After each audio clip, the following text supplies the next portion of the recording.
Ердөө 20 жилийн дотор ийм зүйл болно гэж хэн санах билээ. Цус сорогч өгтлүүд оюун ухаантай болж хувьсан өөрчлөгдсөн байна. Тэд амьд үлдгэсдийн суурин руу давтлахдаа урдих шигээ ухаан мэдрэлгүй дайрхаа болжээ. Харин ч хамгийн их саад болдог гэрэлтүүлгийг эхлээд устгадаг болсон байв. Бидний гол баатар Мартин бол энэхүү гамшигын шууд хохирогч нь юм. Түүний гэр бүл бүгд мангасуудын дайралтад өртөж амиа алджээ. Гэхдээ үүний ачаар Мартин амьдралын багш Джейсонтойгоо танилцсан билээ. Тэрээр сүүлийн дараах амьдралд бүрэн дасан зохицох үед мөн санаа нийлсэн заяаны хантайгаа учирсан юм. Багш Джейсон ганцаараа явахаар ирс шийдсэн байлаа. Сэтгэлдээ үл ялахгүй нэг тээсэр Мартин найз бүсгүйгээ дагуулan хойд зүгийн алслагдсан хүний хуаранд суурьшжээ. Тэд удалгүй хөөхөн хүүхэдтэй болов. Тэд энд хамгийн жаргалтай 10 жилийг үджээ. Гэвч гамшиг хийч биш хийсч ирдэг хойно. Тэр шөнө олон тооны халдварлагсад суурин руу дайран орж ирэв.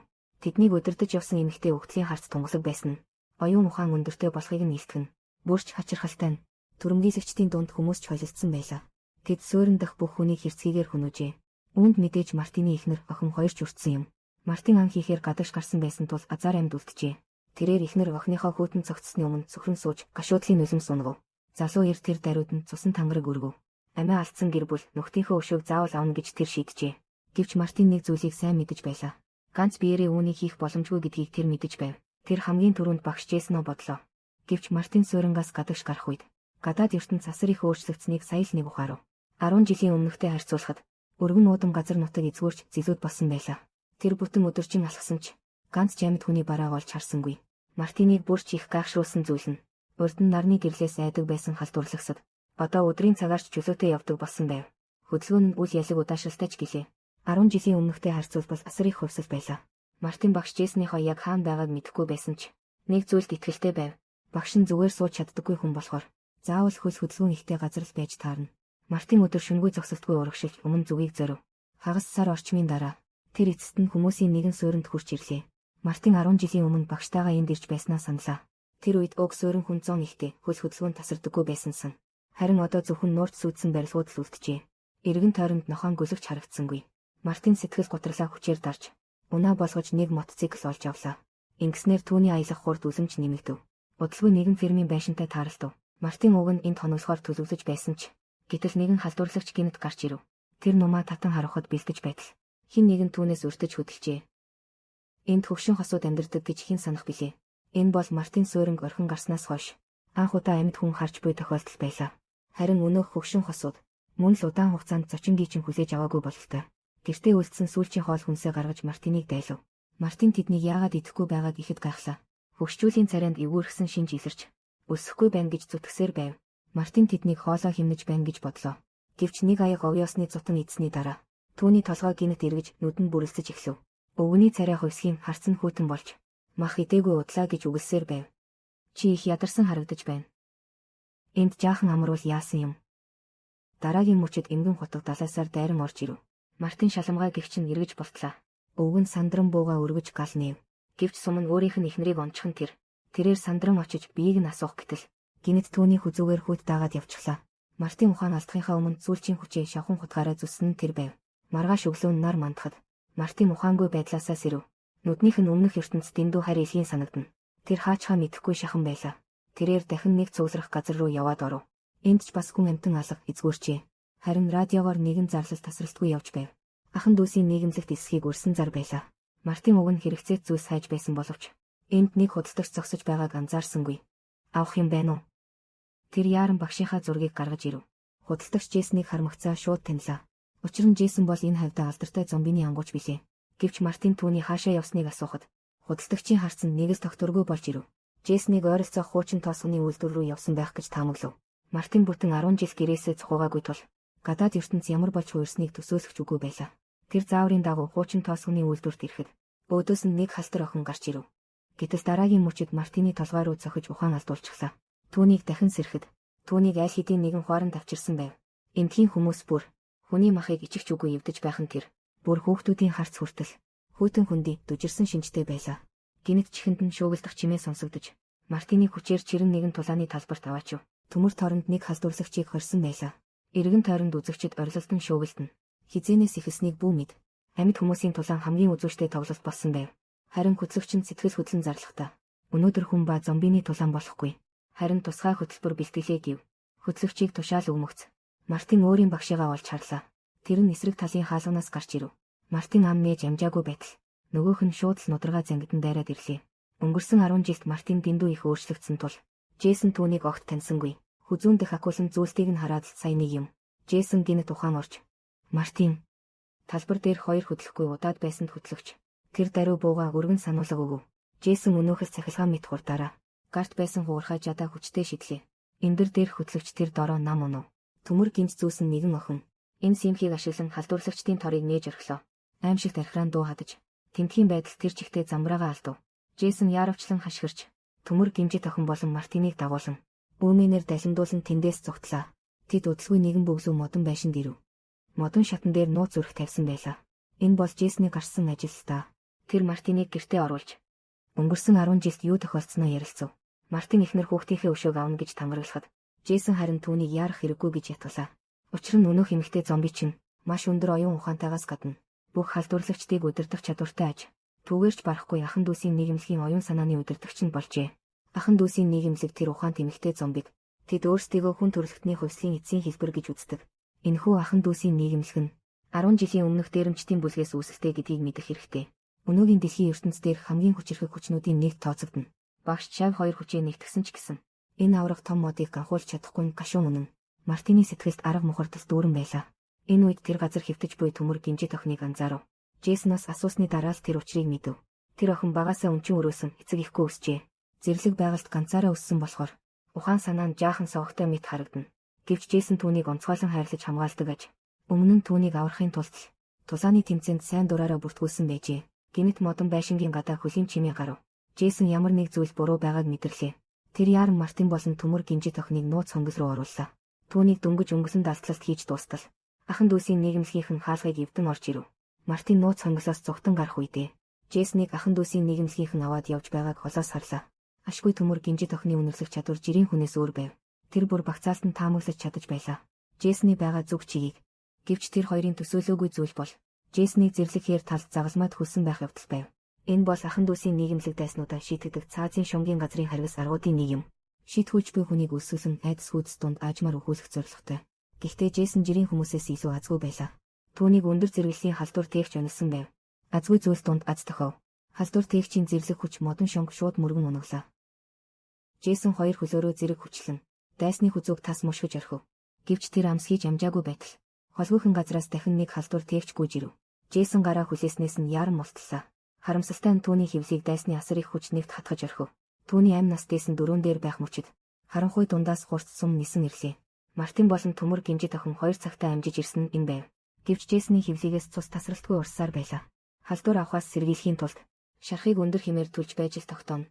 Түүний нэгэн цугсрах газрын байршлыг амандаа бовтнон хийсний дараа Мартин дүрлцэж буй бамбарыг гаргаж ирээд эргэлзэх зүйлгүйгээр шархан дээр нь дарлаа. Маргааш өглөө нь эмэгтэй удирдагч Джейсныг баригдсан гэдгийг дуулаад загалмай байгаа хээр талд тэр даруй дахин ирэв. Гэвч нөгөөх нь хэдийнэ зугтсныг олж мэдэв. Уур хилэндээ шатсан эмэгтэй удирдагч ахан дүүсийн нийгэмлэгийн жижиг толгойлогчийг газар дээр нь алж орхилоо. Тэгээд бүх хүмүүсээ тал бүр тийш хайлахаар тарааж Джейсныг заавал барьж авчрахыг тушаав. Харин энэ үед Мартин Джейсныг аваад ойд амарч байлаа. Тэр хавь ойроос түлээ түүхээр явв. Гэтэл дөнгөж яваад удаагүй байтал ахан дүүсийн нийгэмлэгийн 3 гишүүн тэднийг олж иржээ. Тэд төмөр гимжит охиныг хараад адуусны хүсэл нь ориглов. Ашгүй Мартин цагтаа амжиж ирлээ. Шархтаад хөдөлж чадахгүй байсан Джейсон ч эргэлзэх зүйлгүйгээр гох дарав. Хоромхон зуур хоёрыг нь цааш харууллаа. Үлдсэн нэг нь яаран бага хуу татан авлаа. Тэр зүгээр л нэг хүүхэд болохыг бүгд харав. Джейсны сэтгэл зөөлөрч түүний амийг өршөөхөөр шийдэв. Тэгээд ч хүү зогсоо зайгүй өршөөлгүйж өөрийгөө ахан дүүсийн нийгэмлэгт баригдаж хүчээр илсэн гэж мэдүүлж байлаа. Удаан хугацааны дараа гуруула хүмүүсийн амьдардаг нэгэн суурьнд хурж ирлээ. Суурингийн цагаан сахалтай өвгөн ахан дүүсийн нийгэмлэгийн гишүүнд тун таагүй хандаж байв. Гэвч Джейснийг хармагцаа тэр даруй царай нь хуурч чамайг харах ямар сайхан юм бэ гэв. Тэд камшиг болохоос өмнө бие биенээ таньдаг байсан нь илэрлээ. Хэдийгээр олон жил уулзаагүй ч эртний анд нөхдийн холбоо нь хിവэрэ байв. Джейсныг шархацсныг мэдээд цагаан сахалтай өвгөн түүнийг заавал эдгэн гэж ам тангараг өгчээ. Өргөс тороор хамгаалсан харуулын цэгийг нэвтрэн тэд эцэст нь хорогдох байрны төв хэсэгт ирлээ. Энд бүр мэрэгжлийн эмч нар байгаа нь санаанд оронгүй хэрэг байв. Нис засал амжилттай болж Джейсны шарх аминд халгүй болжээ. Хэсэг хугацаанд амарч тэнхрэхэд эдгэрхээр байв. Харин олдсогдсон ахан дүүсийн нийгэмлэгийн гишүүнийг хорогдох байрны харанхуй өрөөнд хоржээ. Чи энд зүгээр байх болно. Намайг сулсаж болохгүй гэж юу? Цагаан сахалтай өвгөн ихэд багталтайгаар Мартин Дэнтгийн аж байдлыг танилцуулав. Жижиг модон байшинд бүр 2 ч цахилгаан үсгүүр байх нь тэр. Энэ бол халдварлагчдын дайралтаас хамгаалах гол зэвсэг ажээ. Мартин үүнийг яаж хийснийг нь ойлгож чадахгүй байлаа. Цагаан сахалтай өвгөн инээмсэглээд цаг нь болохоор мэдэн дээ гэсэн шинжтэй дохив. Өчийн бүрийн нөмрөх үед бүгд тойрч суугаад ахан дүүсийн нийгэмлэгийн харгас хэрцгийг жигшин ярилцсан. Энтхийн оршин суугчид бүгд л ахан дүүсийн нийгэмлэгийн гарт зовж зүдэрсэн хүмүүс байжээ. Гэвч тэдний хүч мөхс тул энэ алсагдсан бөглөө газар нуугдаж амьдрахаас өөр аргагүй байв. Үүнийг ярихдаа цагаан сахалтай өвгөн уурсаж босоод нөгөө олсогдсон этгээдээс хариугаа авахар явлаа. Гэтэл нөгөөх нь хоол авчирсан охиныг хөнөөгөөд оргисон байв. Цагаан сахалтай өвгөн даруй хүмүүсээ цуглуулж өндөржүүлсэн бэлэн байдал зарлав. Гэтэл удалгүй. Нэгэн пикап машин хуарангийн хаалгыг дайран орж ирхэн тэр эмэгтэй удирдагч халдварлагчдын армиа дагуулсан иржээ. Нөгөө оргодол буцаж очоод хоргодох байрны байршлыг илчилсэн нь тодорхой байв. Харин цагаан сахалтай өвгөн огт сандарсангүй. Түүний дохиогоор хит ягаан туяаны хүчирхэг гэрлүүдийг асаав. Энэ бол халдварлагчдын хамгийн аимшигт тайсан билээ. Дээр нь хуарангийн хамгаалагчид эцсээ хүртэл тэмцсэний хүчинд эмэгтэй удирдагч арга буюу ухрах тушаал өгөхөд хүрлээ. Мартин араас нь хөөж өшөөгөө авахыг хүссэн ч Джейсон түүнийг тас хориглов. Цагаан сахалтай өвгөн болон бусад хүмүүс ялалт байгуулсан хэдий ч 6 хүнээ алдаж хохирол амсжээ. Харин нөгөө зүгтсэн олдсогдогч дахин баригдсан байв. Мартин өөрийн ирэхгүй харамсаж тэр новшийг эртхэн цааш нь харуулах байсан юм гэж бодлоо.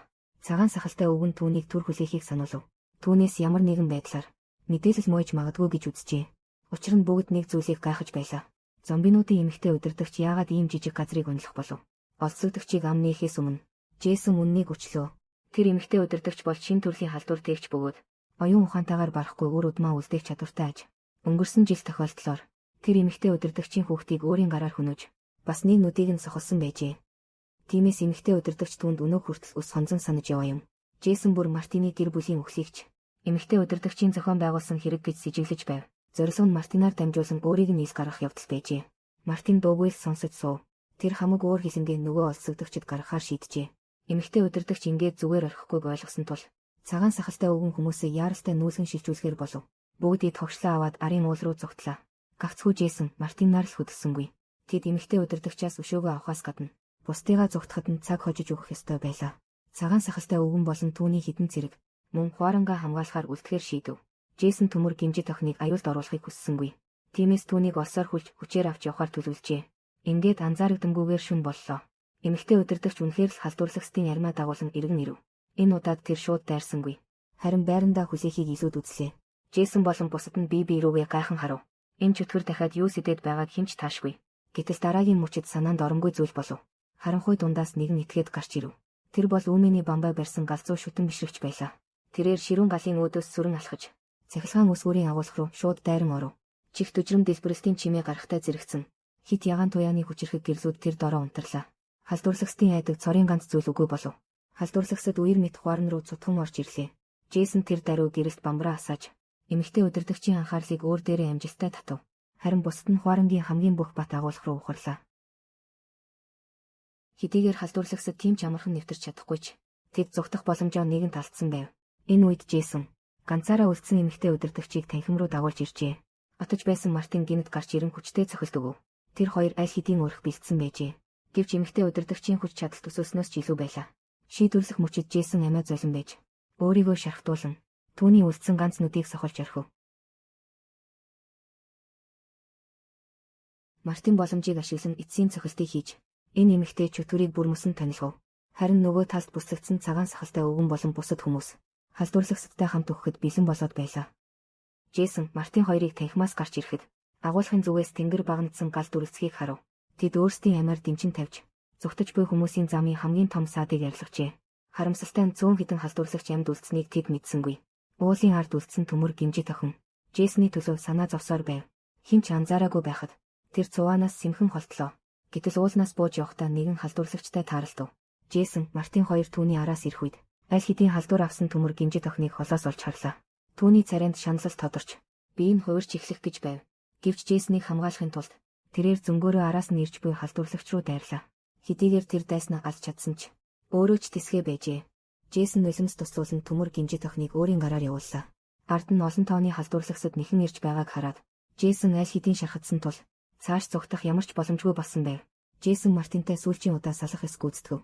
Тэрээр төмөр сүхэ шийдэмгий гихчин суглан авч энэ хүүд зориулсан сүүлчийн удаа замыг нь засч өгөхөөр шийджээ. Яг л 10 жилийн өмнө Мартинтай анх тааралдаж байсан шигэ. Гэхдээ одоогийн Джейсон аль хэдийн үтэлжээ. Өөр цайхад Мартин үндсэн бүсэгтэйгээ нийлв. Тэр хаяа нэг эргэж харах боловч өнөөх танилт дүр төрхийг дахин олж харсангүй. Энэ үед нэгэн бяцхан охин ирж түүнийг сугадаад ураг шалглаа. Ингээд цаазын шунгийн газар киноны 2 дугаар ангийн үйл явдал дуусч байна. Энэ анги нь өмнөхөөсөө нилээд сул болсон илт байлаа. Логикгүй, тэнэг шийдвэрүүж цөөнгөө гарч байна. Гэхдээ ядаж л эхлэл төгсгөлөө холбож чаджээ. Өнөө цагийн ижил төрлийн ихэнх кинонуудаас давж гарах бизээ. За ингээд өнөөдрийн тайлбар үгээр өндөрлөж байна. Таалагдсан бол суугаад ахаа мартуузай. Дараагийн дугаараар уулзцгаая.